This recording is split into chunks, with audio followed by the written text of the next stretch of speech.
I'm Amanday Doyle, I'm a GP in Blackpool and I'm the North West Clinical Lead for the NHS 111 project. 111 has the potential for real added value in the system, but it is going to need local ownership and local clinical champions if we're going to realise this potential. In particular, I'd like to see how we can use it to develop locally as part of a review of urgent care services and how we can have some local flexibility on delivery built in. If the CCGs are going to commission this, they will want to be able to influence how it looks locally. There's potential for links with social services, with the urgent care services, and also with primary care around day-to-day management of on-the-day patients. And what I'm worried about is if this is seen as a top-down imposed service, then we won't generate that local enthusiasm to really make it work. With me is Matthew Cooke, who is the National Clinical Director for Urgent Care and Emergency Services, who's come to talk to us about 111. Why is 111 being introduced across the country? The system needs some consistency, but as you say, vitally important, it needs that local responsiveness as well. So 111 becoming as well known to the public as 999 can only happen with a national initiative. The consistent approach of the clinical assessment so that we can transfer information clearly between people is vitally important. But then, as you say, the key to this is 111 is part of a system. If all we do is put in a 111 service to the existing system, we won't reap the benefits. We need to make sure it's a look at the whole system, how it all fits together. How can we make it even better by that local engagement, and what do the local people want from that service? What do the local providers want from the service? How is the service going to maintain a high level of clinical safety and consistency nationally if it's going to be commissioned regionally and locally? I mean, the clinical safety, I think it's unique in the clinical governance structure. So the Clinical Governance Committee at a national level has got every Royal College involved in establishing the clinical pathways that go behind the system.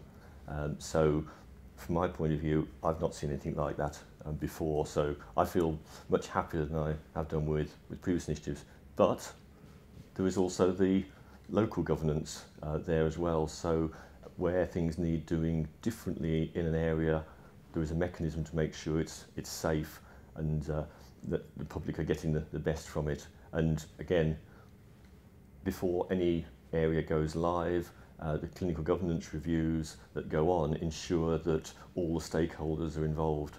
For example, every clinical governance committee has to have a LMC representative on it. That brings us round to GP services, and one of the concerns of the LMC is this is going to have a big impact on GP services in hours. Yeah, I mean, I think one of the key is I think some people perceive it that we're going to change the NHS so there's only two ways to access it by phone, 999 or 111.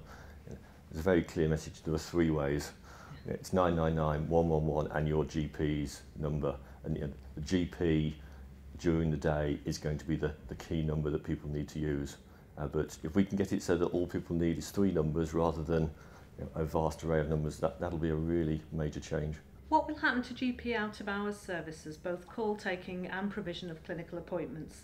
What will be the impact upon those services, do you think? Well, certainly people going through 111 to the out-of-hours service, again, I've heard a concern that people are saying that by speaking to the GP in the out-of-hours service, that adds value and that'll be excluded. That's not the case, it won't be excluded. What we don't want is people phoning 111 and then going through a second triage process. But if the second bit is adding value to the patient, do it. That's the most important thing. If it adds value, whether that's because more calls can be dealt with just on the phone because you're having a GP giving the advice, or whether that is meaning that people get more detailed information before attending. If that GP can add to the advice given, we don't want to stop that. What about local GP out-of-hours services? Do you think the introduction of 111 is going to destabilise those services? I don't think so, no, and I think where it's working at the moment, obviously we've only got a few pilot sites, it doesn't seem to be doing that, and it's getting that consistency across the NHS, because people don't use urgent care that often. As clinicians, we tend to think of the few patients who we see very, very regularly, But actually the majority of people, it's a rare occurrence to contact urgent care, so having something consistent that also works, of course, when they're outside their home area. So whether they're commuters or holiday makers, they still know how to get in touch with the local service. Okay. Now what about in hours? Is there a move to mean that 111 eventually will be used to book appointments for GPs in hours? No, I mean it's the local if local GPs want it, that's fine. But no, it's not taking over the GP service. It's very clear that, as I said, it's one of three numbers.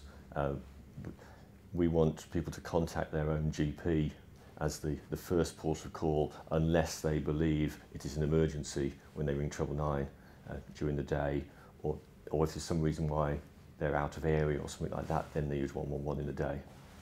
So there's no intention that this will be the point of entry in hours and get rid of receptionists in doctor surgeries? No, there'll still be receptionists there. How can we be confident that NHS 111 won't be just another NHS Direct with all its perceived problems?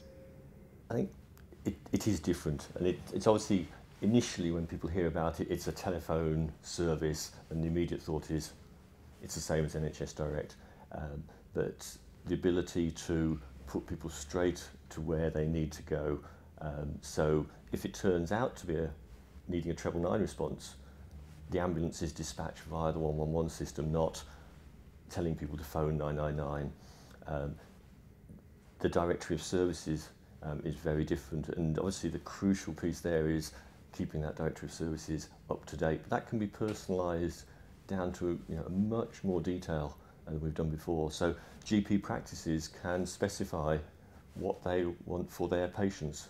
So if a particular practice, rather than people phoning in the morning, wants them to attend, then that can be done. Equally, if the advice were attend your GP in the next 12 hours and that practice prefers them to ring and speak to the GP to get advice, that can be dealt with. So there's a lot more flexibility.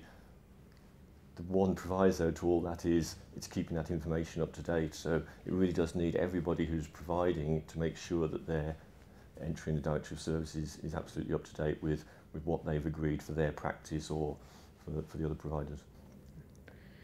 What's the current plan for NHS Direct? NHS Direct's role is changing, so the number will disappear, but NHS Direct as an organisation is certainly one of the bodies that's looking to provide the 111 service, but the number will be cut off once the 111 service is across the whole country. Okay. Why introduce NHS 111 in addition to the 999 service? Why not just have one? There's been a lot of debate on that. People are very good at self-triage, so people choose 999. The majority of them do need an ambulance.